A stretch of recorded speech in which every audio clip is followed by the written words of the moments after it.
You're listening to the Dibbly-Dobbly podcast. Remember to like, share, comment, subscribe, and click the bell to make sure you get the latest episodes of the podcast. Be sure to like and share our Facebook page and follow us on Twitter and on Instagram. Hi, everyone. Welcome back to another episode of the Dibbly-Dobbly podcast. Joining me on today's Cricket Ramblings episode is Australian cricket fan and regular listener of the podcast, Jehan. And in this Cricket Ramblings episode, we're going to discuss the Border Gavaskar Trophy between Australia and India, promotion, relegation, and Test cricket, and the Test series between Sri Lanka and Australia. It gives me great pleasure to welcome Jehan. Jehan, welcome. Welcome back. Thank you very much, Jack. And I'm really, looking forward to this episode and talking about the recent Test series and where Australia go forward from here, and obviously with the Sri Lanka Test series and coming up in the next couple of weeks. Yes, absolutely, and no doubt it has been quite a busy Australian summer, as you mentioned, Jehan, with the Australia and India series, the Border Gavaskar Trophy. A lot of people discussing about that, which we will in this episode. And also the future of Test cricket, promotion, relegation, that idea has come up again. And also the Sri Lanka and Australia Test series, which is starting very soon. And, Australia not feeling the pressure in that series to win since they've qualified for the World Test Championship final. But they would like to win in Sri Lanka. They haven't won since 2011 when they won 1-0 in that series in the best of three many years ago. But we will discuss that in due course in this Cricket Ramblings episode today, Jehan. So plenty of talking and discussing in this episode, and hence the name Cricket Ramblings. Me and Jehan just going to ramble on for a bit and talk about various topics in this episode, as we've already mentioned. So both of us are really looking forward to it, and I'm sure everyone listening and watching as well will have their own thoughts and opinions on the topics that we're discussing today. To kick off this Cricket Ramblings episode, Jehan, let's talk about the Border Gavaskar Trophy between Australia and India, which saw Australia reclaim the Border Gavaskar Trophy for the first time in more than 10 years, since 2014-15, and they won the series 3-1 in the best of five. It was a captivating series, Jehan, you would agree, and everyone listening. It was engrossing cricket. You couldn't take your eyes off it. India won the first test quite convincingly, and everyone said, well, Australia are done and everyone should be sacked and the selectors should look to the future. Everyone should be dropped. How that changed pretty quickly. We went to Adelaide. Australia won the day-night test, as they always do in Adelaide. They have a perfect record. I think they've won 8 test matches straight in Adelaide when it comes to day-night tests. So they bounced back. They won by 10 wickets. Brisbane was a bit of a damp squabble. You were over there for that test match, Jehan, watching as a spectator, and you would agree it was quite wet over the 5 days. So the game ended in a draw. We went to Boxing Day, which was probably one of the best test matches we've seen in recent times for a Boxing Day test, and certainly for Australia and India. Australia won that epic test match to lead the series 2-1. Plenty to play for in the last test in Sydney. It was a very tricky, difficult surface. Australia were able to come out on top and win 3-1 and finally break the streak of losing test series to India at home, going back from 2018-19 to 2020-21, where India won those series. But Australia finally got their revenge, and Pat Cummins and his Australian team were over the moon and delighted with how the series went. And as I said, engrossing series, incredible series. We saw terrific performances on both sides. Steve Smith couldn't quite get the 10,000 run in Sydney. He's on 9,999.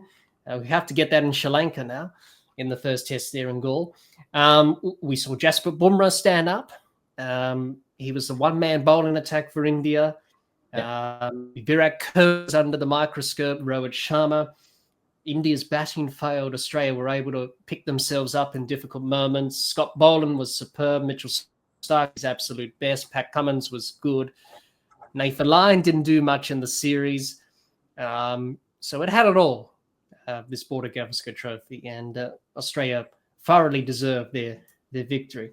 So, Jehan,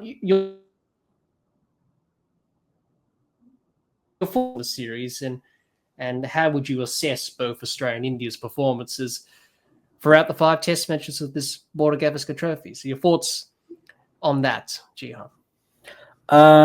Yeah, so I thought it was a great series to watch. It kept you captivated right until the last Test match, throughout the whole series until the last day of the last Test. So it was a great series to watch.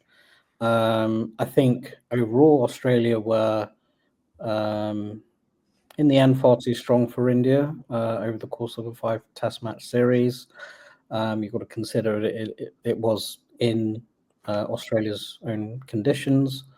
So I suppose that's kind of what I expected before the series even started.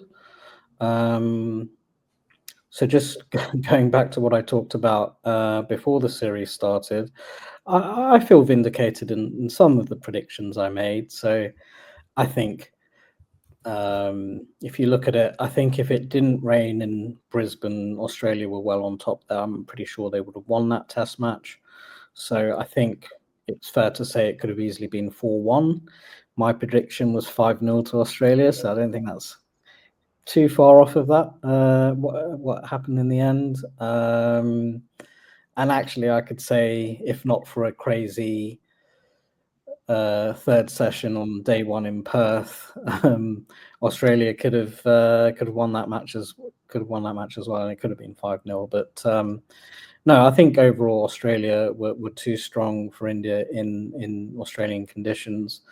I also felt that Australia's bowling attack would be stronger than India's in Australian conditions, which proved to be correct. India really did seem to be, and it was towards the end that you could really, it was becoming kind of more obvious that India was kind of a bit of a one-man bowling attack. You could say maybe 1.5, because Mohammad Siraj actually bowled okay, but he couldn't match up to what Bumrah was doing at the other end. And then their third and fourth seamers were just not of the same quality, and India's spinners didn't really do anything either. So it wasn't a series where spin played a huge part, but Nathan Lyon played a bit of a role. Like, he averaged 33 or 34 per wicket. So he made some vital breakthroughs. Obviously didn't have a huge role in the series. But then if you looked at India's spinners, Ravi Jadeja, who was the spinner that they ended up with, they ended up settling on, he actually averaged 54 in the whole series. So yeah, the spinners didn't really do too well. I think India got to the point where they started picking spinners on their batting average, essentially. So how well they would be batting down the order, and I think they were picking the spinner option based on how many runs they thought they could score down the order, which I think probably led to a bit of disagreement between Ashwin and the Indian management. That obviously led to his retirement in the middle of the series. So yeah, I think overall Australia had the better bowling attack. I also predicted, or I felt, that Australia's batting was looking a little bit weak. And yeah, I mean, I think overall they were better than India's batting lineup, or what India's top order. They basically were held together by Travis Head. So Travis Head's runs made a massive difference. So he scored almost 450 runs and a strike rate of over 90, which no one else on either side could do, really. And then you had Steve Smith coming back into form, scoring 200s when it mattered. I mean, he only averaged 35, Marnus Labuschagne only averaged 25, but he scored 3 vital 50s when scores of over 50 when Australia needed it and needed to put partnerships together. So even though his overall aggregate wasn't great for the series, he did play a vital role. I think with India, overall their batting was poor. The only batsman that really stood up was Yashasvi Jaiswal, who was a second leading run scorer after Travis Head. I think he scored over 300 runs. KL Rahul was probably their second best batsman. I think technically he probably looked the best out of all of India's batsmen. So yeah, it was really only those two, and I think India relied a lot on their lower order batting. So, and again, I think that was the reason that they selected Washington Sundar ahead of Ashwin, and yeah. So I think it got the lower order batting got India out of trouble a lot in the series, but I think overall Australia just had enough firepower to be able to overcome that. So yeah, I think 3-1 was a fair result. Looking back at the series, I think the other thing was because Australia hadn't held the Border Gavaskar Trophy for 10 years, and they were having to win the series to get the trophy back. They were always having to make the running in the series, and they came across various issues across the series to be able to stay ahead. I mean, they were always slightly ahead after the Perth Test match, but to be able to stay ahead for the rest of the series and make sure they were getting those wins was kind of proving to be a little bit difficult at times, because you had the rain come in at Brisbane, which ruined their chance to go ahead in the series, and then at Melbourne the pitch completely flattened out, and they were having to battle that. Even though they were ahead in the game, they were having to battle the flat pitch to be able to take 20 wickets in that test match. So it took a valiant effort to be able to do that, and then they finally get ahead 2-1 ahead in the series, going to the final test match in Sydney. And again, they still had to win that test match. So if they lost, it would have been a drawn series, and they wouldn't have regained the trophy. And they go into the Sydney Test match on a bit of a green wicket, green up and down wicket. There was a lot in it for the bowlers first couple of days, but I think they did well. They bowled really well. They restricted India. They didn't bat that well in the first innings, but they hung in there. And Bo Webster played a great role in that Test match in both innings.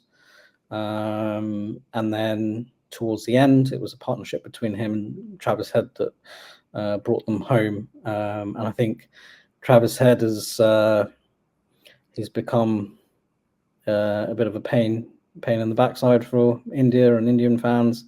He's now known as Travis Headache with them. So yeah, I mean, it was a bit of a weird series for Head, because he basically dominated the first few Test matches, and then randomly started getting a few low scores in the middle of it. But then when it mattered towards the end in that last innings, he got Australia across the line. So yeah, I think it was a well-deserved win.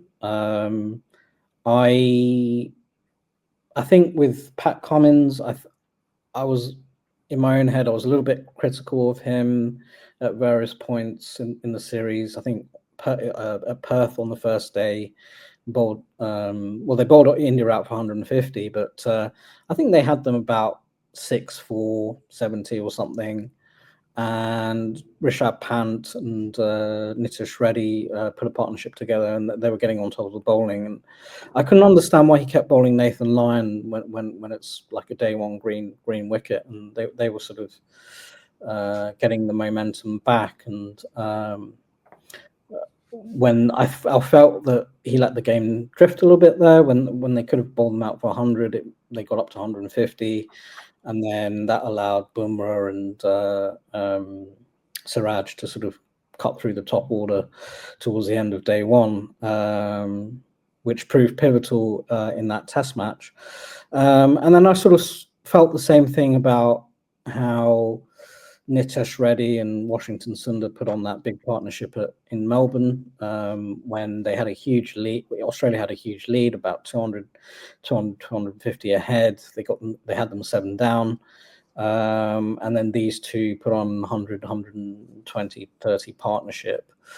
At that stage, I sort of felt that Australia were letting the game drift. But to be fair to Cummins, he just continued on. They made sure they got enough runs in the third innings. They had runs from Boland and Lyon of all people towards the end. With the run partnership, that 10 foot it was very crucial. Yeah, and Cummins scored vital runs as well at various times. So I think he did well not to panic in those kind of scenarios, in those sort of situations, and that's actually starting to become a bit of a trait of Pat Cummins' captaincy, which is great. I think at times I think they're not as ruthless as they could be, but and it's hard as well. Like when the pitch becomes really flat and there's really not much going on, and you feel like we only need one more wicket to get into the. We've got seven. We're into their number 9. We only need one more wicket to get into the absolute tail to bowl them out, but it's just not happening. I guess that can be difficult, but then at the back of your mind, you know that you've got 450, 460 on the board in the first inning, so it's just a matter of we just got to keep pushing at this, bowl them out, and then get us into a position to win the game, and that's exactly what they did in Melbourne. And in Sydney, pitch was a little bit up and down, but they bowled well in the third innings, and to be able to set them up to chase those runs down. And I think the wicket flattened out a little bit towards the end, which helped them. And not having Bumrah as well helped. Yeah, for Australia. No, that definitely helped as well. But yeah, definitely deserved that win. 3-1. Finally got the Border Gavaskar Trophy back. And I just thought, it was a fantastic series. It was a great win for Australia as well. Absolutely, and some very good points you raised there, Jehan. Absolutely, Australia were the better side across the last few test matches of the series after Perth. And probably the break between the first and the second test of 10 days probably cost India a little bit as well. You want to keep on that momentum and you want to keep winning, keep playing games soon after you've had a big win. That didn't happen. They went to Adelaide and fell apart. Rohit Sharma returned and batted at number 6. He didn't open. He looked pretty underdone. It had to be said. And then, to be honest, he had a dreadful series. It had to be said. Same with Curley after that 100 in Perth. And they dropped away and pressure on them. And obviously Ashwin retired, and then Bumrah had to pick up the load, and he was done. I think you could see that injury potentially happening, Jehan. When he bowled in the Melbourne test, when he bowled 9 spells on day 4, and he came back, bowled that last over on day 4, and he got the wicket of Lyon, but it was a no ball, and it didn't matter. And he bowled a full toss in that over. You could see he was starting to, the elastic was starting to wear thin there with Bumrah, and he was absolutely cooked. And I think they were relying so much on them to get them wickets. And when in Perth on day 1, when there was a lot of grass on the wicket and the ball was moving around, he was able to do that. The thing is, even the other, when the conditions were in their favour, the other bowlers were able to help him as well, like Siraj and I think it was Akashdeep in Perth. And Rana and Kumar Reddy chipped in with a few wickets here and there. So I really felt that looked like a side that were basically over-reliant on Bumrah to get them breakthroughs and to get them wickets. I think Australia were able to do that with all their bowlers, even Nathan Lyon. He could chip in with a breakthrough when they needed it, sort of thing. Even though he didn't play a huge role in the series. So yeah, I think that was where India were sort of lacking the firepower if you take Bumrah out of the equation. Also, I think India's back when there was a little bit in the wicket, like Adelaide, Brisbane, Sydney, the Indian batting lineup couldn't stand up. I think they did their best to cover for that by packing the lower order with, guys like Sundar and Nitesh Reddy and all these guys runs, or even I think in Brisbane, Bumrah and one of the other fast bowlers was Akashdeep. I can't remember. Akashdeep, yes, and that partnership they've ordered the follow-on. And yes, yeah. So partnership there. Yeah, so I think a lot of those runs that the lower order scored was mainly papering over cracks. Where if Australia just kept persisting with what they wanted to do, I think they were able to get on top of India basically, and that's exactly what happened. It was a long grind. It just took a long time to finally get on top of them, get those wins, and win the series. But yeah, that was just, I suppose, the nature of how the series went. Yeah, no, that's absolutely right. And to back up your point there, Jehan, India had 6 scores in between 150 and 190. Yes. In the series. Yeah. Which that completely explains it. Yeah. So it shows you that you're not going to win too many test matches by scoring 150 or 190 plus in the first innings of a test match. To read out the scores, first test in Perth 150 and then 6 declared for 487 in the second innings where the pitch flattened out. In Adelaide, 180, 175. Brisbane 260 and then obviously none for 8 in the second innings. And the rain came in. They were 260. They got 260, but they were about 190 for 8 or something. So yeah, but they got out of that hole with the tail end. And then in Melbourne, they got 369 and then bowled out for 155. And then the last test match was a low-scoring affair where they got bowled out for 185 and 157. So it just tells the story of their batting in the series. But, Curley was poor. He kept nicking off to Scott Boland many times in the series and, he kept getting out the same way. Rohit Sharma struggled for runs. Gill was, I don't know, Shubman Gill sort of reminds me of a James Vince. Makes good 20s and 30s and plays good shots. Yeah. And then he nicks off. Comparison. And that's what he did in the series. And in the last test in Sydney, when he got out in the second innings. This is the thing, when there's a bit of extra pace and bounce in the wickets and maybe a little bit of sideways movement, those sort of flowing drives are just going to go in the air to Golly and to the slips. Yeah, he came undone in the second innings. Bo Webster got him out on the inside edge. A good catch from Carey in the end. And then in the first innings, got out to Nathan Lyon before lunch. He had a few words. That was completely against the run of play. I didn't see that. Ran down the wicket, got the outside edge, and Smith did the rest. And Smith had the last laugh, I suppose. But, he sort of reminds me of James Vince Gill. He's got so much potential, but he just, makes good 20s and 30s. No wonder he's averaging 30 in his career. In Brisbane, I think he got caught in the gully by Mitchell Marsh. Yeah. It was a good catch, wasn't it? I mean, that sort of shot, when you're playing that in India, that's just 4 because it goes straight to ground and it goes. But when you're playing that in Brisbane with the extra bounce and pace, you're going to get undone. And that's what happened. But, I thought Kumar Reddy performed well. We didn't mention him. That 100 he scored in Melbourne was superb. But, he was going to be stranded on 99 not out there for a while, wasn't he? Because he was a few wickets fell at the other end and he was stranded. But he finally got the 100 to see his, father in tears in the crowd. It, just summed up the moment, really. He proved a bit of a thorn in Australia's side for the first 3 test matches. Then he sort of fell away after that. He was mainly batting with the tail and, he had to play that way. Certainly in Adelaide, he had to do that in the first, second innings, or both innings, I think. And then obviously he scored the 100 in Melbourne, and then obviously in Sydney he struggled, as everyone did on that pitch. Rishabh Pant showed glimpses of what he can do. The last test, he scored that 60 in the second innings. That looked pretty dangerous until Pat Cummins got him out when he did.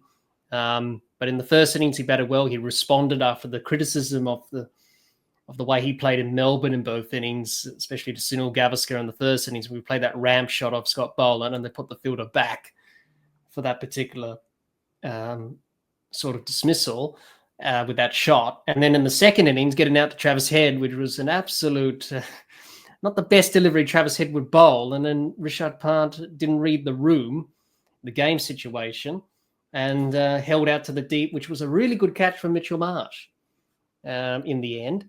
And that really kick-started the batting collapse, and India lost 7 wickets in 20-odd overs, and they lost the test because of that one moment. I think it kind of sounded like Australia had almost given up being able to win that test match at that stage, and Pat Cummins was only bowling Travis Head to get to push the through the over rate because they were behind. Yeah, we got a wicket, so that was a bonus. And yeah, it's just one of those, like, when you know that you're trying to draw the game, like, why are you trying to play a shot like that? Yeah, a lot of people lost their mind about that. And him and Jaiswal were batting quite well. Good partnership. They were scoring some runs. Take the runs when they're on offer, obviously, but you should know what the game situation is. You got, the last session, 30 overs left.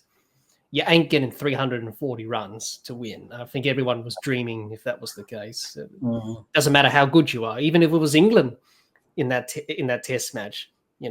It's always difficult to score those amount of runs. And people criticize Australia's batting the next day at the start of the last day, but those extra runs were crucial. You never know. Oh, you mean the fact that they didn't declare? Yes. Yeah. I was a little bit surprised by that. But then at the end of the day, it didn't really make it didn't really matter, really. They won with, and also that last wicket pair didn't last too long anyway, so it wasn't like they took a huge amount of time out of the game. But it's interesting. I think Pat Cummins was quite happy about that, about when, not about the fact that he didn't declare overnight or didn't declare early on that morning. Yeah, well, I think they would have declared earlier if they didn't lose those wickets in that collapse of fourth and not many in 21 balls, and Bumrah took 3 for not many, 3 for 4. And the lead was only 196 at that stage. And Labuschagne played that crucial knock and had that partnership with Cummins of 50 plus, and then Lyon and Boland did the partnership at the 10th wicket and got them to a... Well, I mean, at that stage, people were thinking India might win the test. Yes, he was dragging them back, and it was in the balance there for a bit. But once Pat Cummins and Labuschagne got that partnership, and pretty much Scott Boland and Nathan Lyon, once that partnership happened, you could see India drop their heads and say, we're done. We had a chance, we blew it. And that was the case in that test in Melbourne. But a great test match nonetheless, and well attended as well. Over 370,000 people attended the 5 days, which was outstanding. Beating all sorts of records, even going back to the times of Don Bradman and those Ashes series back in the day. But it was, Australia versus Bumrah, the top order, and Sam Constas coming into the fold, and he made a difference in Melbourne. We haven't mentioned Sam. Yeah. And I like the way he went about it, Jehan. I know people will say he's immature, he's 19, he's naive. There's a bit of naivety there, but he's 19 years old. He's a kid. He was lapping it up. He was having fun, and he was ramping and hitting Bumrah for 4 and 6. And you could see India were clearly rattled by that. They were rattled. He didn't know what to do. Yeah. Rohit Sharma was animated too. Yeah. You could see that difference in the body language. No, of course, definitely. He definitely rattled India, particularly on that first morning at the MCG. I think what surprised me was he generally hasn't played like that in his shuffle chill career. No. I mean, it's not like he's a blocker or anything. Like he's a pretty steady batsman who plays his shots, but he hasn't been known to be in that kind of daredevil baseball sort of type of mindset when it comes to batting or opening the batting. But I think what happened was after McSweeney was opening with Khawaja and they weren't really getting anywhere, and it was almost guaranteed they were going to lose one or two wickets against the new ball. I think probably the management spoke to Constas and said, yeah, just go out there and express yourself. And he got this idea in his head that if I'm going to keep playing and missing against Bumrah, why don't I try a few ramp shots? And kept missing for the first couple of times, and then it started. Then he finally got a hold of one, and then he couldn't Yeah. stop. Yeah. Hit a 4, then a 6 by playing the ramp shot and charged down the wicket, carved them through covers. And, So he's clearly a very talented player, and he has ball striking ability. Whether he's got the defensive technique to carry him through Test cricket as an opener, I'm not quite sure at the moment. But that's always something that you can improve on. Like having the talent to be able to hit the ball as well as he does is not something that everyone has. The defensive technique is something that you can work on. So yeah, no, I thought he was a great addition, and also, and he put that partnership on with Khawaja, and that that went a long way to setting up the first innings, making sure that they got well over 400, and then obviously to winning the match. And he was doing things like revving up the crowd, and I think he was just enjoying himself, really. There was a little bit of negative kind of comments towards his behavior from the media and social media and things like that, but I don't think he really did much wrong, to be honest. No, he's a 19-year-old kid. What do you expect him to do? He's a bit naive and a bit immature.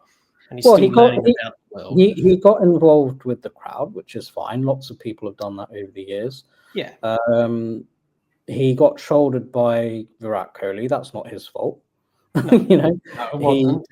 Yeah, you can see that Virat veered into the direction of Constas. Yeah. Yes, that was a big talking point.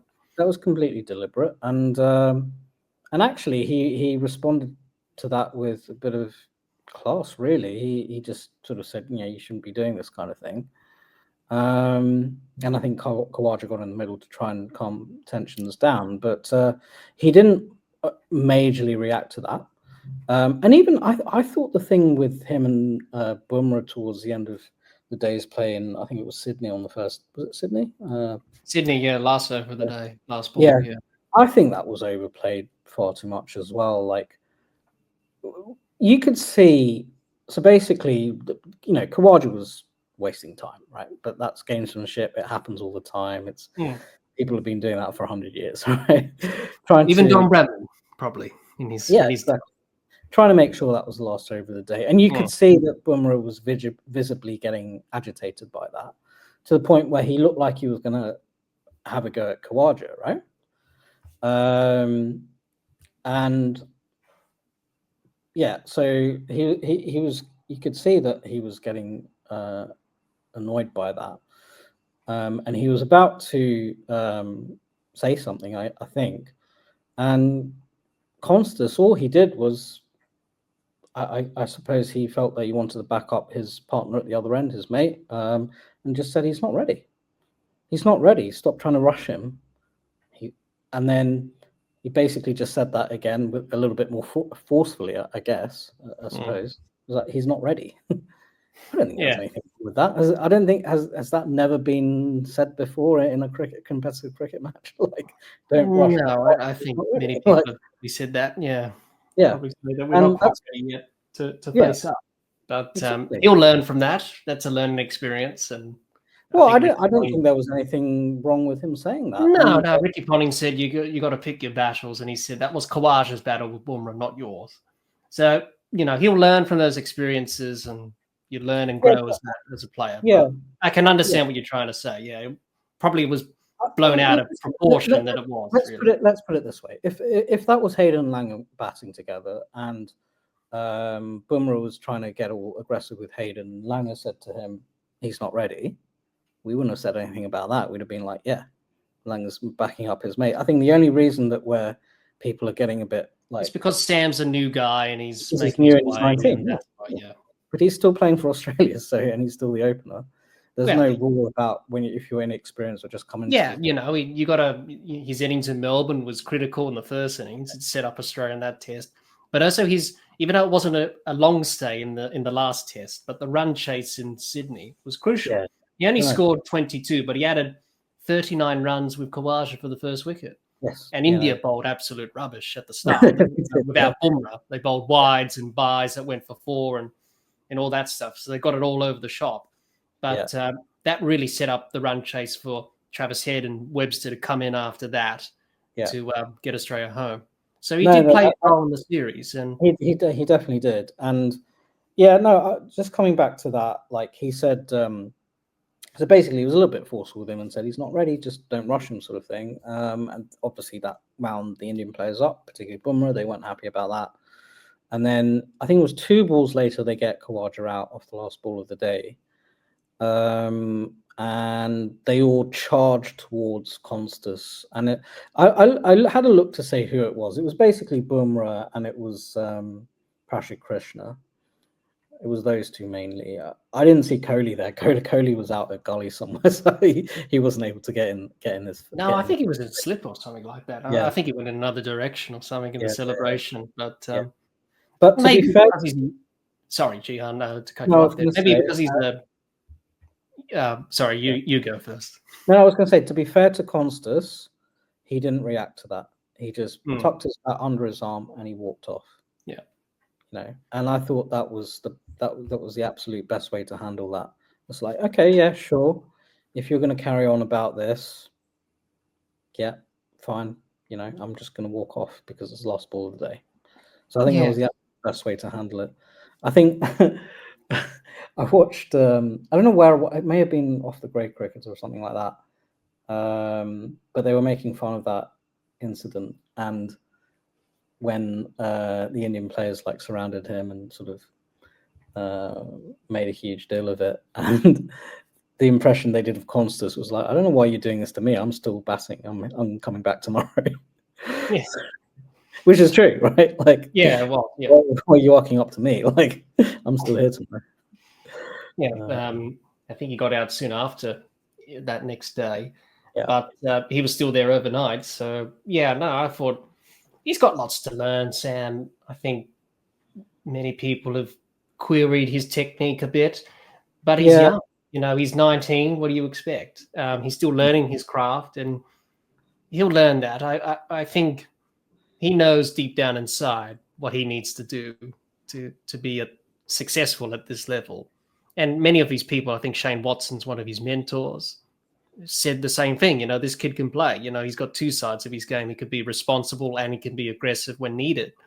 But in this series, the message was go out there and try and put Bumrah off his lighted length and try and make them a bit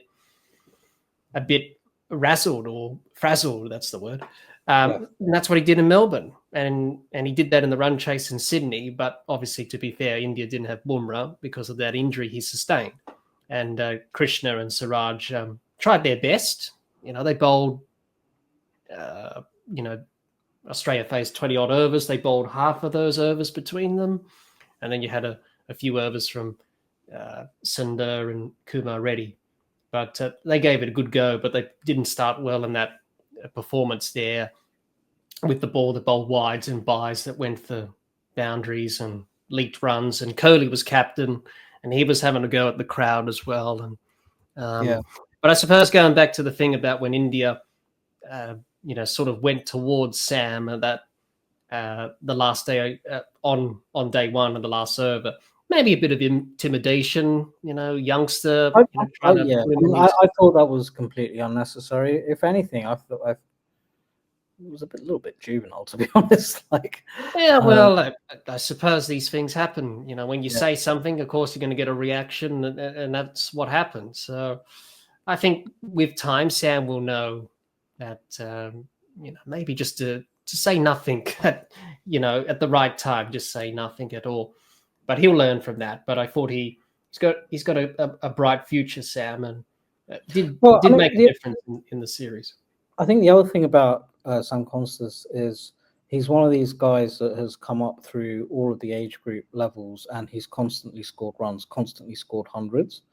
So I think very rarely do those guys Not fail. since Philip Hughes, I don't think. Well, I was going to Mm. say Philip Yeah. Hughes is very He similar was to the Philip same. He Hughes. was the same. He scored Yeah.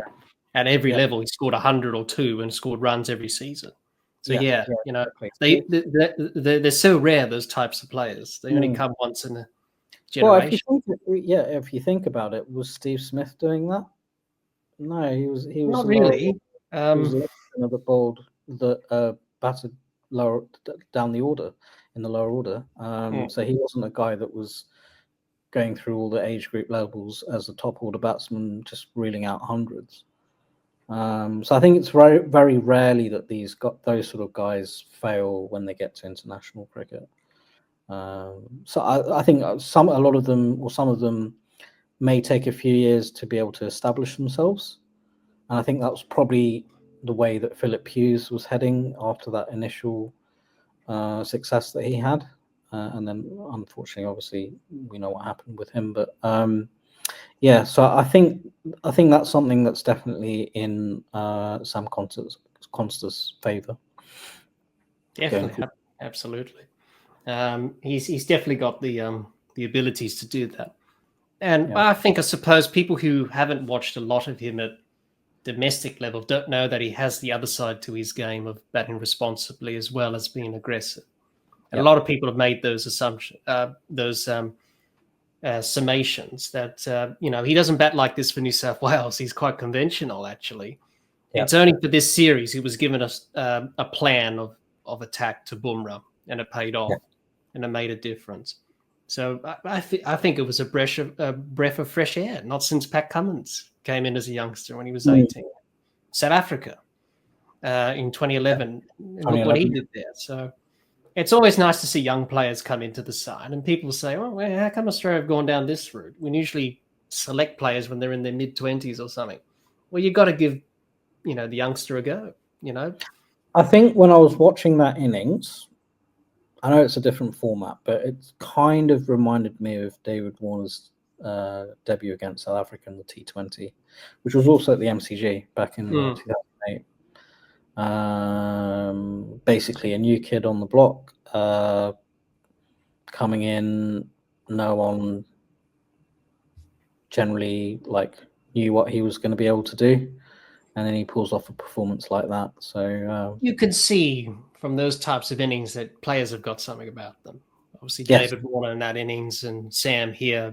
And even in the Big Bash when he scored that 50 for the Thunder in his first outing, you could see that he's got something about him. I remember watching him at an under-19 World Cup. His name was familiar. Yeah, Sam Constas. He was a part of the under-19. 100 against the West Indies, maybe. Yeah, something like that. But his name was familiar, and I was like, oh, yeah, I've seen him before. So that's the thing with young players, is that you're starting to know them, and you're starting to know what their character is and who they are. And we're getting to know that with Sam. He seems like a great kid. No, I was going to say, when you listen to him in interview, he seems so chilled out.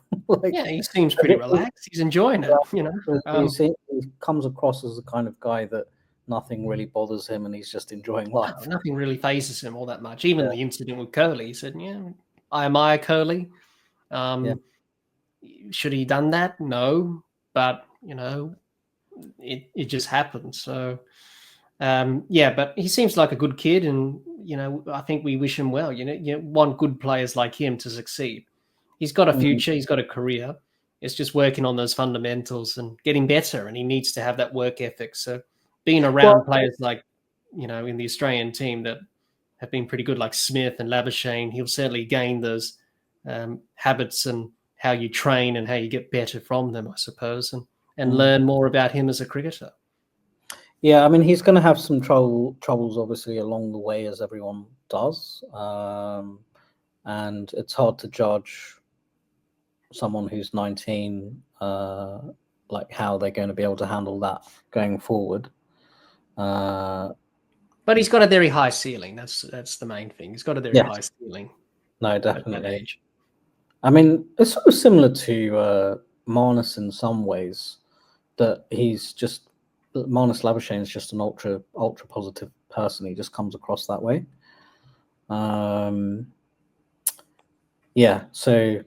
It'll really be interesting to see how his career unfolds. Definitely, but he definitely had an impact in the series. Then obviously on the Indian side, we had the incident with Curly, as we mentioned, with Sam, and then obviously what happened at the airport with his family and the media before the Melbourne test. And then obviously Rohit Sharma's woes. Virat. What can you say? It's just Virat Kohli, isn't it? That's what he does to get himself G'd up in the contest, I suppose. And I suppose, at his age, 36, getting towards the end of what has been a very illustrious career, no one's disputing that he's a very fine batter, and he was. When he came to Australia in 2014-15 on his second tour, he scored 600 runs and scored 400s and captained India when MS Dhoni retired after the Melbourne test, but he captained in the Adelaide test when Dhoni was suspended or injured, I think, in that amazing test match in Adelaide. And obviously Smith scored 700 runs in that series as well. He's a very fine player, but he's coming towards the end. No one can beat the clock, unfortunately. It just happens. It was someone looking to probably not accept that the end is nigh, probably. I've heard that from a lot of people, Jehan. I'm not sure if you heard that as well, about Curly, that maybe he doesn't want to accept that, he's not the cricketer that he once was, playing with the crowd in Sydney, what he did with Sam, obviously. He scored that 100 in Perth, which was, a very fine 100, as you would expect from a player of his quality. But then after that, he had problems getting out very similar fashion, getting out caught behind, outside the off stump, driving. He tried the Sachin Tendulkar tactic of not playing a cover drive in Melbourne, and then he did, and then that didn't work. So the only person who can do that is Sachin Tendulkar, because he's got, because he's good, and he made 200, which was a fine in Sydney. But Curly tried that. That didn't work. Under pressure. The Indian team didn't need that. They had other things going on, disunity in the camp, and Rohit Sharma under pressure as captain, and, Gambhir making comments, and, him as coach, struggling. India didn't have a great run up to this series. They lost 3-0 at home to New Zealand. So where do you see Virat Kohli, Jehan? Do you think the end is nigh? Do you think he's, obviously this will be the last time he'll be in Australia, of course, which is sort of sad in a way, where he got out in Sydney, where he got out to Scott Boland in that second innings. He knew that this was the end for him in Australia. But do you think that, that he was a player in this series that is probably fighting those sort of thoughts in his head, that probably the end is coming and probably I just don't want to accept it? I think when you look at it, he's sort of become a little bit of a flat wicket bully. Like, when the wicket completely flattened out at Perth and it was doing nothing, and Josh Hazlewood was carrying that injury, he just basically went out and helped himself to 100. I remember that the day before, when Jaiswal and I think KL Rahul maybe batted out towards the end of the day, he randomly walked onto the ground and looked around at the crowd, as if to say, yeah, I'm coming back tomorrow to tuck it in, sort of thing. And then if you look at that previous series in India, he scored a huge 100 in Ahmedabad, again on a very flat wicket. He's definitely struggling from a technical viewpoint. I don't think I've ever rated him as highly as Tendulkar.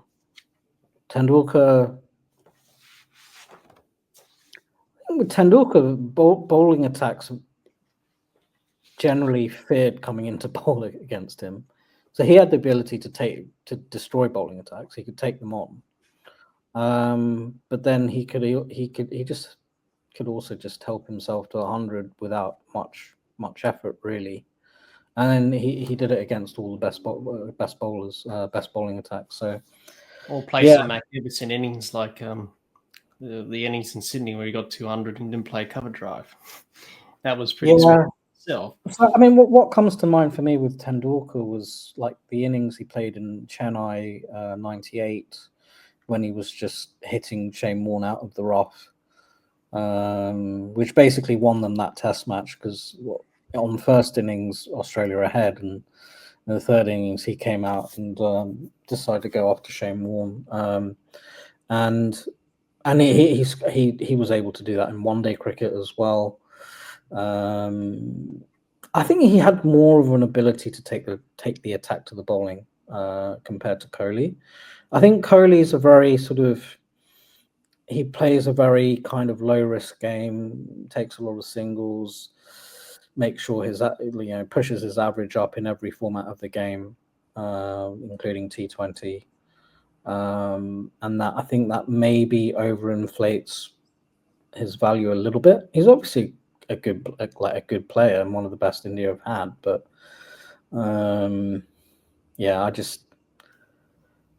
I would much rather watch Sachin Tendulkar batting against Warne, McGrath, Walsh, Ambrose, Akram, Waqar Younis than Virat Kohli just milking runs off the modern day attacks. And actually, when you look at it, his Test average is 47, 48. It's very good, obviously. Quite a bit. Yeah, I mean, that's a very good average, but, Paul Collingwood averaged 45. So, yes, people tend to remember you better if you average 50 plus as a batter. Exactly right. Especially of his quality and his pomp. People would expect that. It's like Steve Smith. People will remember him for various reasons, as we won't get into, but we all know they're being well documented. But people will talk about him highly because he was someone that averaged nearly close to 60 in Test cricket. Yeah. And he's averaging mid-50s, which is still pretty good. Yeah. So, people will remember you in that legacy sort of thing a bit more than if you're average. He was a good player, but he averaged, 40-odd. I think for me, the two best Indian batsmen I ever saw was Tendulkar and Dravid, probably. I think Kohli, generally for an Indian batsman, was better against pace. Maybe not as good against spin as Tendulkar, Sehwag, Laxman, those guys, Ganguly. But I think because he was good against pace, he was able to come and score runs in Australia, albeit being on some pretty flat wickets at times. But and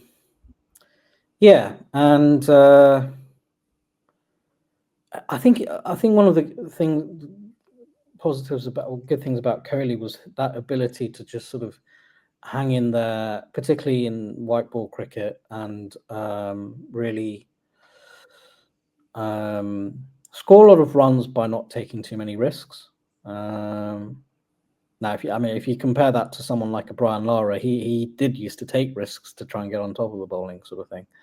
But I think it really does look like Kohli's in a bit of a decline.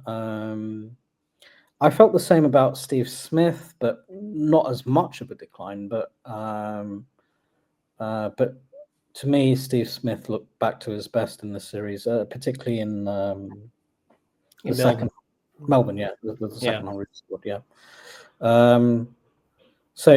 I think,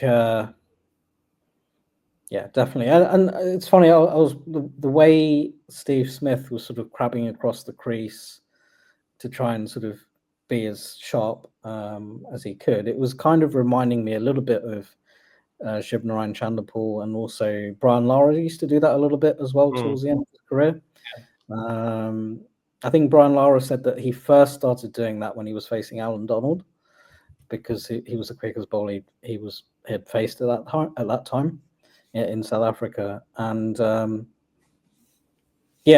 I just felt that Smith was becoming more and more sharp as the series was progressing.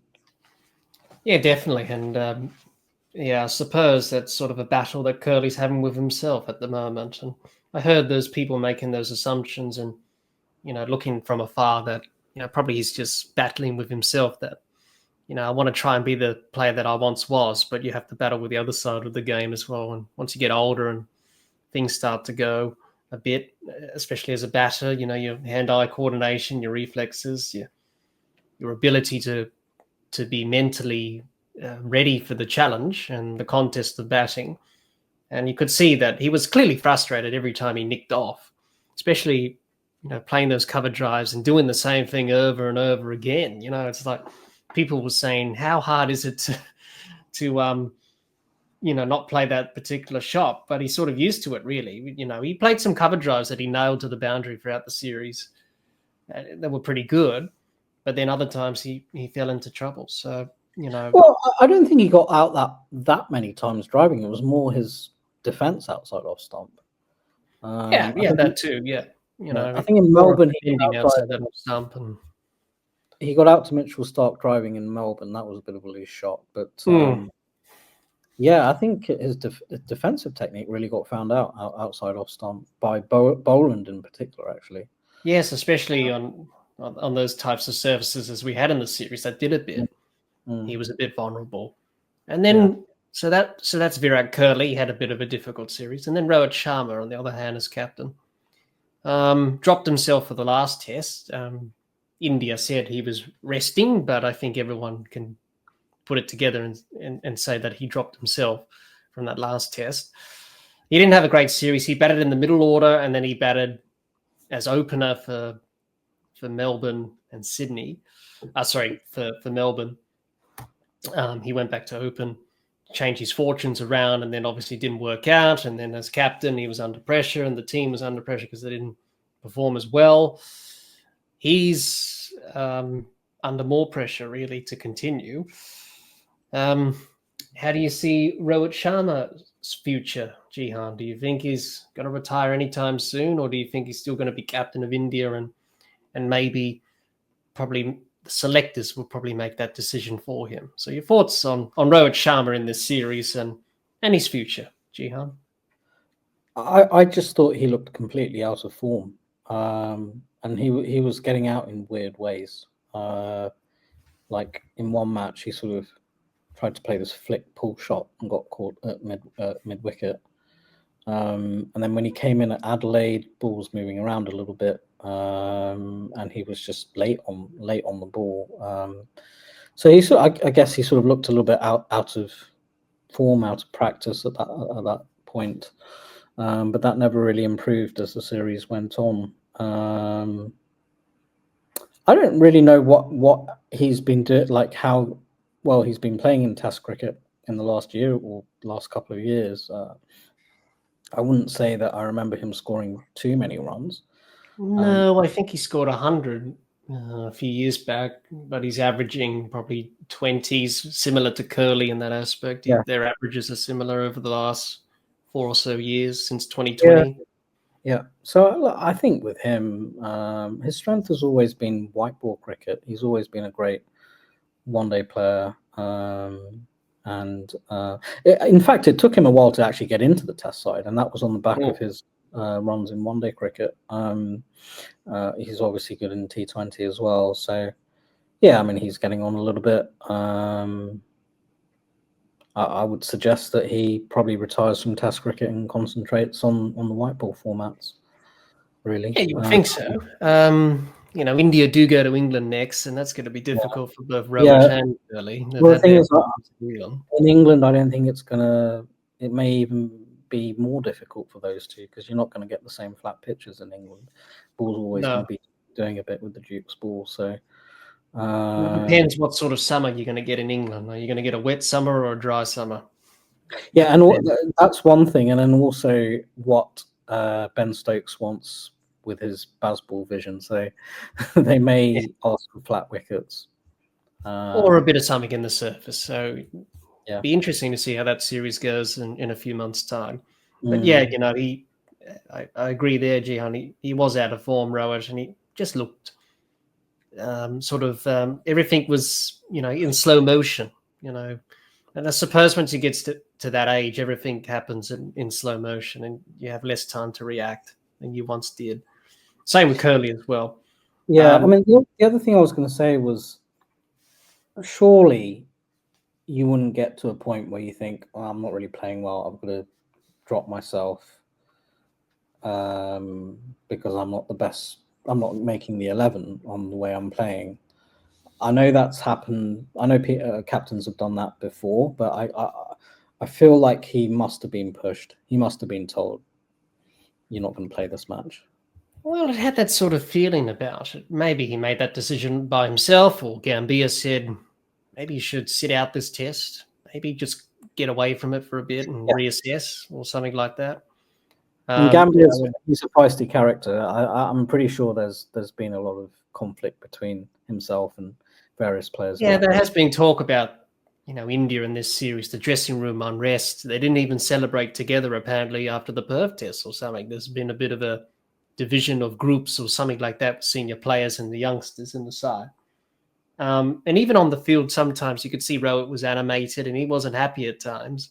Yeah. He was quite fiery, as you would expect when things are not going right, especially on a long tour like this. So, yeah, it didn't quite go to plan for India. And for Australia, it did go to plan because they won the series in the end. I think before we move on, Jehan, quick to mention Mitchell Marsh. He struggled very much in the series. He dropped off a bit. Bo Webster has come in for him for the last test in Sydney, did quite well. So Mitchell Marsh, bit of a question mark over his test career going forward when Cameron Green returns. What happens with him and Bo Webster? So those decisions will be made in due course. Alex Carey. We haven't mentioned him, but I would like to mention Carey. I thought he kept magnificently in the series. I don't think he dropped too many catches, I don't think, from memory. He caught pretty well, batted well at times. He didn't make the big score, but he made that 70-odd in Brisbane. And I think it was Brisbane. Yeah, Brisbane. He averaged 30 in the series. Yeah, it was not a bad series from Carey. So he scored some runs at times and he kept pretty well, which was good. We've already mentioned Sam Constas. Usman Khawaja had his struggles with Bumrah at the top of the order. He's another one that's getting towards the end of his test career. Marnus, we already mentioned, and Smith, they had pretty good moments in the series. Travis Head was probably head and shoulders above everyone else in the batting department for Australia. I think Marnus was he only averaged 25, but he got 350s at crucial times. Yeah, I think which people often overlook.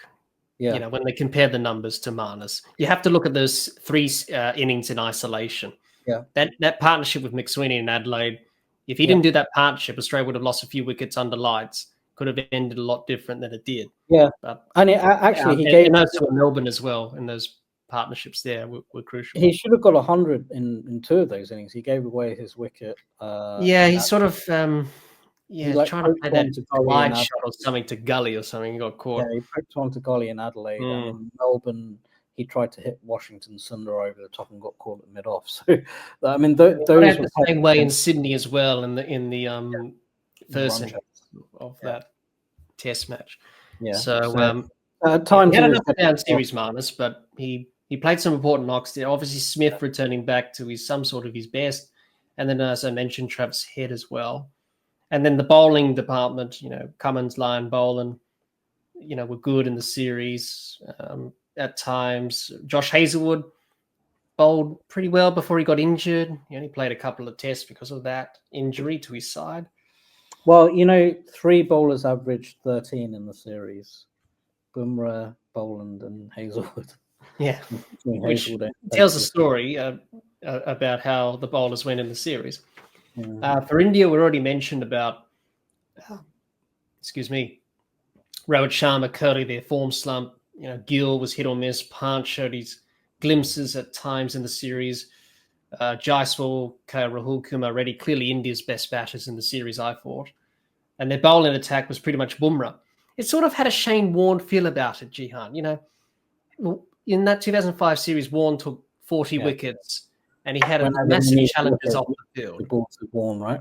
Yeah, and then you have a look at Bumrah's performance in this series. You take 32 wickets, so nearly majority of the Australian wickets in this series. It sort of had a Shane Warne sort of feel about it, and then you're on the losing side of the series. Yeah. You've done so well, but you've lost. So it just sort of reminded me of that Warne-type performance in 2005. But Shane Warne had other challenges off the field. Obviously, his marriage was in a bit of a crossroads there, and he had other things on his mind. Bumrah that was a lot closer series as well. Like it was 2-1. Yes, but the individual aspect of it, the performance type bowling, sort of had a sort of thing there. Siraj was up and down. He had that incident with Travis Head in Adelaide, which was a bit. It got the crowd going there in Adelaide. I don't think he should have said anything really. Look, I to be honest, I thought India's behaviour, but I thought that was a bit overblown in terms of how it was projected, and it was dealt with, and the match was dealt with. I think their overall behaviour was pretty poor the whole series. I mean, that you mentioned that incident, obviously the Kohli shoulder barging incident, and then what happened in Sydney with Sam, as we've mentioned. That was one thing. I guess. I mean, you could say that's competitiveness. I thought that went way over the top. That reaction to Sam Consters to me came across as a little bit juvenile. But that's fine. It can happen. Tensions are high. But one of the things that I thought was really poor was how they constantly questioned umpiring decisions and refused to walk off the ground, questioning the third umpire. And actually, I don't think they were controversial decisions. I think they made them out to be more controversial than they actually were.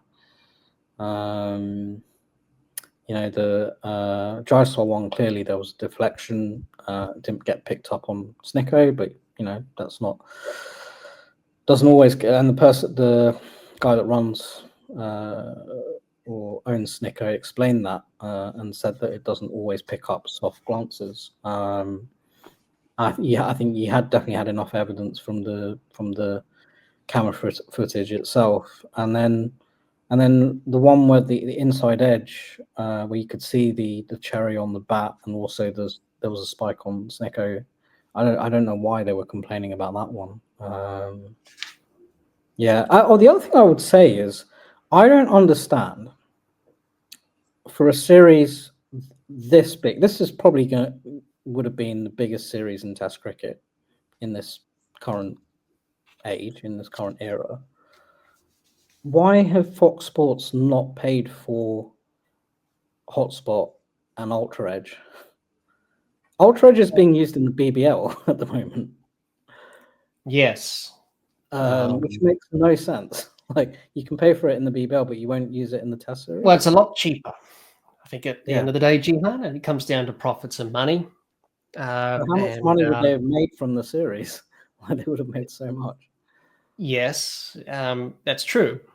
But it comes down to costs, and it's too expensive, and that's why we don't have Hotspot anymore. But RTS is a lot cheaper, and ball tracking as well. But that's the thing. You want consistency, and this is the thing with the ICC leaving it up to the broadcasters. They don't want to spend their money, do they? Because they're a business. So you sort of at a dead end there, really. Highlights from the Ashes series of 13-14. That's 10 years ago, and they had Ultra. Yeah, we had Hotspot. Yeah, and Hotspot and Ultra Edge on that series. That was 10 years ago. So yeah, and you think about it too, that even at world events, the ICC, who do own their production for TV in terms of ICC events, they don't even have Hotspot. I think the last time we had a Hotspot in a World Cup was 2019. in England, I think, and that was it. So they stopped using it. So even the ICC themselves don't even use hotspot, but they use RTS and obviously ball tracking, obviously. So I think it comes down to it just gets rid of all of this controversy. Like all of those umpiring decisions would have been confirmed by firm evidence. It does. It probably would have solved some problems, but I suppose technology still has its faults. Hotspot even has its faults as well, where there wasn't even, the ball didn't even touch the glove or the bat, but there was some sort of mark on it anyway. You sort of got a hot flash or something. So even that still has its vulnerabilities, but it would have helped us in this series with those decisions. You mentioned there the Jaiswal one in Melbourne. But yeah, it comes down to broadcasters and willing to pay money, and maybe the ICC need to come in and say, hey, we need to sort out something else. Maybe we pay for it, and we just provide the technology for every country if you want to play with DRS. Yeah, but I think the other thing is you shouldn't be showing dissent towards the umpires. I mean, the decision's gone upstairs. The third umpire's made his decision. Sure, okay. Yeah. If you don't agree with that, then that's fine. Maybe ask why is it being given out that way. But you shouldn't be remonstrating with the umpires and taking forever to get off the field. Like there was one towards the end of that Sydney Test match. I think it was on the last day, and Washington Sundar got bowled by Pat Cummins. He took a long time to walk off after that. Yeah, I heard Mark Wall was on radio commentary for SCN. He was like, he's got to get off the field here. like he's going to review this. He's sort of like Inzamam al-Haq. Inzamam was like that, wasn't he? He took an eternity to get off the field, didn't he? Back in the day. Yeah.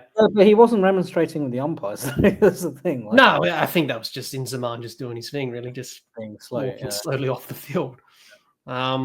But yeah, no, it is, that's the way it goes in sport and all sports, let alone cricket, Jehan, is that, of course, players are not going to be happy with decisions and they're going to be frustrated, which is totally fine. That's okay to vent the frustrations. But if you want to ask questions about it, take it up with the match referee after the game. Yeah. But for the sake of the game, let's just keep it going and just walk off and, do what you need to do. If you're frustrated, let that anger out, I suppose, in the dressing room. My fear is these sort of decisions are going to become more biased towards India because they're scared about the repercussions. I mean, that third umpire was from Bangladesh, and the great cricketers guys, they made a joke about, am I going to make this decision and going to be able to live? Or should I make the decision? I suppose with neutral umpires, I suppose that sort of takes that sort of thing out. I suppose that's why we have neutral umpires these days, so you don't have to worry about any of those matters. But it's something probably the ICC may need to look at and probably consider with DRS going forward. Is that maybe we should probably pay for the technology, but that will be in other further discussions in due course, hopefully. Yeah. But it would have helped a lot of issues in this series with technology. But I think we just have to accept, Jehan, everyone involved in the game is that technology is not 100%. There's going to be some faults. That's just how it is. There's no such thing as perfection. You just have to, take the good with the bad, I suppose. And it's just the way it is with technology. But, what was your opinion on the Steve Smith catch, the one that was given not out? You want to? Which opinion do you want? Do you want my umpiring opinion because of my umpiring background, or do you want my patriotic Australian support opinion? No, your umpiring opinion. My umpiring opinion was. If you take all the bias out of it, what was your opinion? Well, really. He had his index and thumb in between the ball like that, didn't he? So, of course, he had the ball in his hand for a bit, but the scooping motion, as soon as he scooped it up, the ball did touch the ground a little bit. It's very hard to catch a ball like that with your index and thumb, isn't it? Of course, the ball's going to touch the ground, even though you had your fingers underneath it.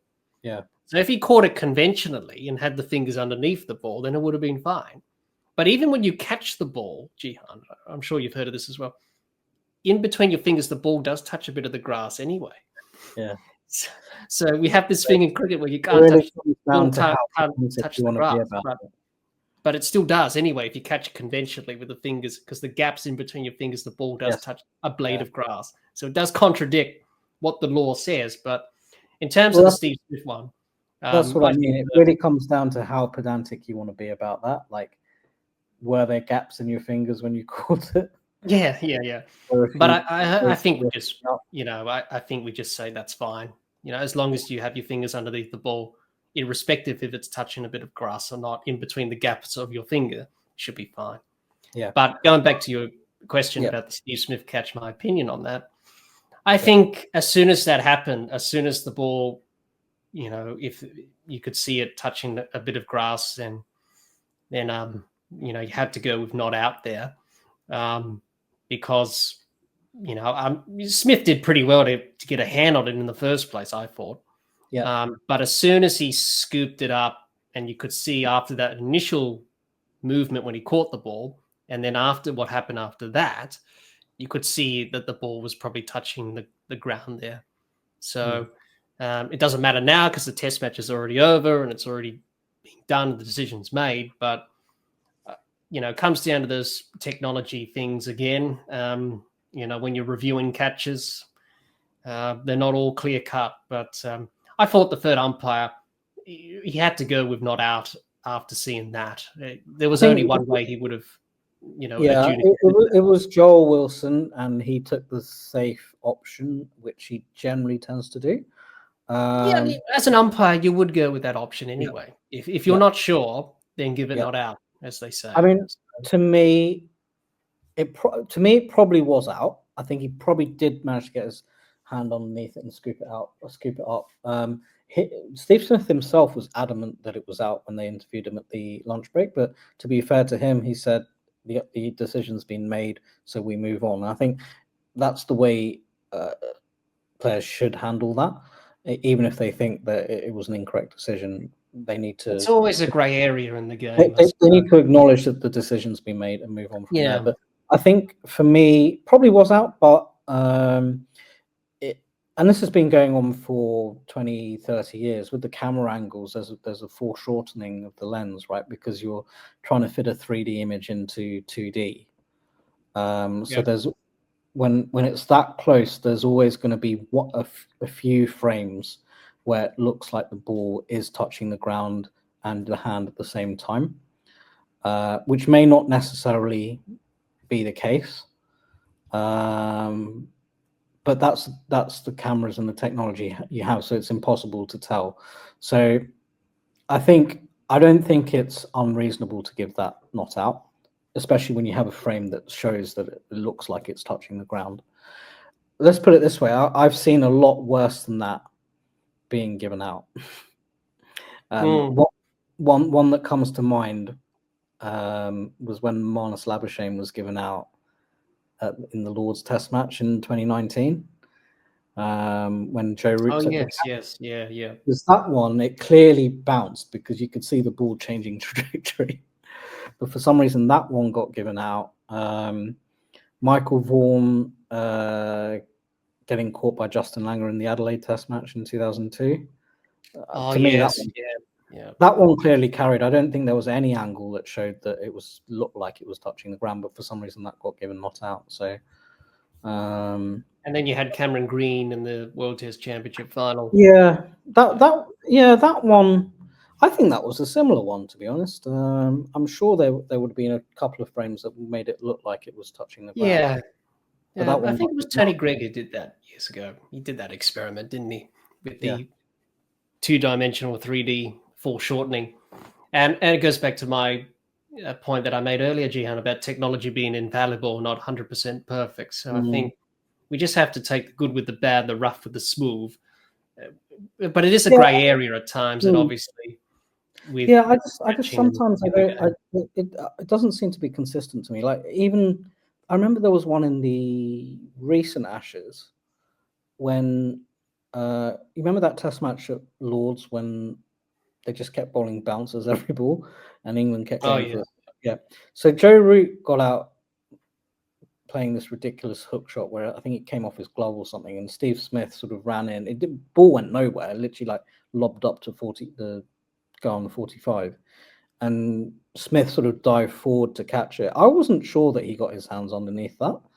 I do remember that. Yes, yeah. That one got given out for some reason. And then obviously you had the Mitchell Starc catch in the same test as well. Yeah. Which, well, he actually caught it, but he used the ball to steady himself after that, which under the laws you cannot do, because you're using the ball to help yourself in your movement. And that's why it was given not out there by Murray Erasmus. He was that one I think it's fine as long as the ball's not touching the ground. If it's touching the ground, then that's clearly not out. Yeah, that comes back to that sort of grey area, doesn't it, in the laws? What the laws actually say and how you do that in a practical sense. So it's easier to put it on paper, but how does that come out in a practical sense when you actually do it? So I can see what your point is with that one with Starc, but under the letter of the law, it was not out because he used the ball to steady himself. If he caught it and he just slid across with his fingers underneath it, then it would have been fine because he didn't use the ball to steady himself. But as soon as he caught it and used the ball to steady himself when he was in the completion of the catch, that's where he got undone there, Starc. But if the ball's not touching the ground, then surely should be okay. Yeah, as soon as you catch the ball and it's not touching the ground, then it's. But I can understand what you're yourself. If you're steadying yourself with the ball still not touching the ground, then that should be okay. Yeah, that's a fair point. But in the way it was interpreted by the third umpire, that's how he interpreted to the letter of the law. So under the letter of the law, he was the catch was not fair. So so we had a few of those in the series between Australia and India. A few catches that were reviewed and weren't given, and that just comes back to the technology side of things.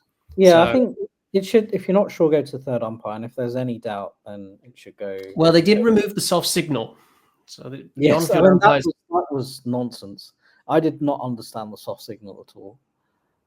To me, that made no sense. There was a ridiculous one in the Test series in Pakistan a couple of years ago, where I think it was Alex Carey who was batting, and he edged it, and the ball bounced in front of the keeper, like clearly bounced in front of the keeper.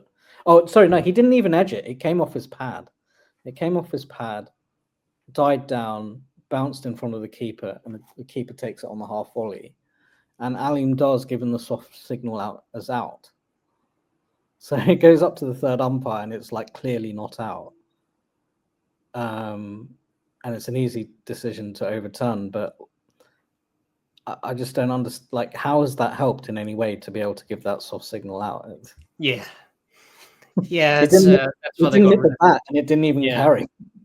Yeah, well, as an umpire, if someone catches the ball like 70 or 80 meters on the away from you towards the boundary, you don't know if it's bounced or not. Yeah. You can't tell from your position, so you have to go upstairs and that. And that's why they had the soft signal in place for a redundancy sort of thing, I suppose. If the third umpire didn't have conclusive evidence, then you go back to the on-field decision, which was the soft signal of out or not out. They still do that. The Big Bash is on at the moment, and they still have that in the Big Bash. And they had a few catches, soft signal that they reviewed in that. So they still have that a part of the playing conditions there. But in international cricket, it's no more anymore. So they sort of left it to the third umpire to make a decision now, rather than the on-field umpires. So they took that out of that thing, and I think that's what people wanted, is that the third umpire make the decision, rather than the on-field umpires just either guessing, or we don't guess, but in your own mind that you think, I think that's a fair catch, or not. Let's just go upstairs and confirm that. So it's one of those things. I think I've heard, maybe it was Ian Chappell, one of the older players, saying, well, if the umpire can't give it out on the field, then what is he doing? Like, where's he looking? But It It's is pretty difficult. difficult. Yeah, Some right. catches are pretty difficult to spot. Especially if you're quite far away from it as Mm. well. When, like for example, at the MCG, it's quite a big square boundary, and Yeah. if you're watching to see if a catch is being completed, especially if someone dives forward or something in the deep, then how do you know if it's bounced or not? You don't know. You just see it go into the hands and think, oh, it's a fair catch. Well, And I watched a documentary on the underarm yes, incident, that's what happened in that game. A similar thing happened. and that was an And interesting one because it probably did carry, but I don't think they had the same technology in those days as they have these days now. well, no, they didn't have any referrals or anything. They just had to Oh, they sort of didn't. Okay, so confirm with the their on-field umpires had to make the yeah. decision, Yeah. and they felt it didn't carry. Well, Yeah. it was Greg Chappell that It was Greg Chappell, yeah. caught it. Yeah, and we all know what happened in that game. But even like that, you don't know. As an umpire, you're sort of guessing, really. But it sort of goes back to trusting the word of the fielder. I know Ricky Ponting's been big on that. Trusting the word of the fielder. I caught it, and the batter's okay to walk off. I suppose back in the day when you didn't have reviews, that was a thing, but that's sort of been lost now. My problem with that is the fielders don't always know. No, you don't always know either. That's a good point. And sometimes they think it's carried when it actually hasn't. No. Because it's bounced in, but they don't feel the bounce in. No, So and you jam your fingers into the ground at the same time, and the ball's bounced in, so you think you caught it, but you haven't. So that's a good point there. But it's one of those grey areas, as I mentioned, Jehan, and with the technology in this series, it's created a lot of debate. Yeah. But just to wrap up about the Border Gavaskar Trophy, pretty good series, and it was quite an entertaining series, as we've already discussed. To begin this cricket ramblings episode, we've rambled on about the Border Gavaskar Trophy, but it was a good series, and I think quite an entertaining. I think what made it was the fact that the even though Australia, when you look at it over the course of 5 Test matches, they dominated, over the course of the last 4 Test matches. But it was a competitive series throughout, and I think the large crowds also made it the series that it was as well. Yeah, absolutely. Good crowd attendance. Everyone loved the series. Everyone embraced it, and it was quite compelling cricket at times. And that's why the series was the way it was. And it was a fantastic victory by Australia, thoroughly deserved after a couple of series at home to India that they lost, but to finally get this one done, third time lucky. I think this one takes the cake, really, and quite a good series win. That's for sure. I think well earned after what happened after the Perth Test to turn things around. It was an incredible comeback. No, it was great, and I think they learned a lot from the previous series where they had a lot of missed opportunities. I think what they did was they just, over the course of 5 Test matches, just gradually ground India down. And it just turned out to be Australia just turned out to be too strong for India in the end. Yeah, no, they did, and the cricket and the result of the series indicated that. Definitely, Jehan. So, a great Border Gavaskar Trophy it was for 2024-25 in Australia, and 3-1 series win to Australia reaffirmed that dominance in the series after that first test in Perth. Hi everyone, hope you enjoyed part 1 of our Cricket Ramblings episode with Jehan and I on the Border Gavaskar Trophy. If you're watching or listening to this episode on our YouTube channel, let us know in the comments your thoughts on the Border Gavaskar Trophy. We would love to hear what you have to say. Stay tuned for part 2 of our Cricket Ramblings episode with Jehan, where we discuss Test cricket, promotion and relegation.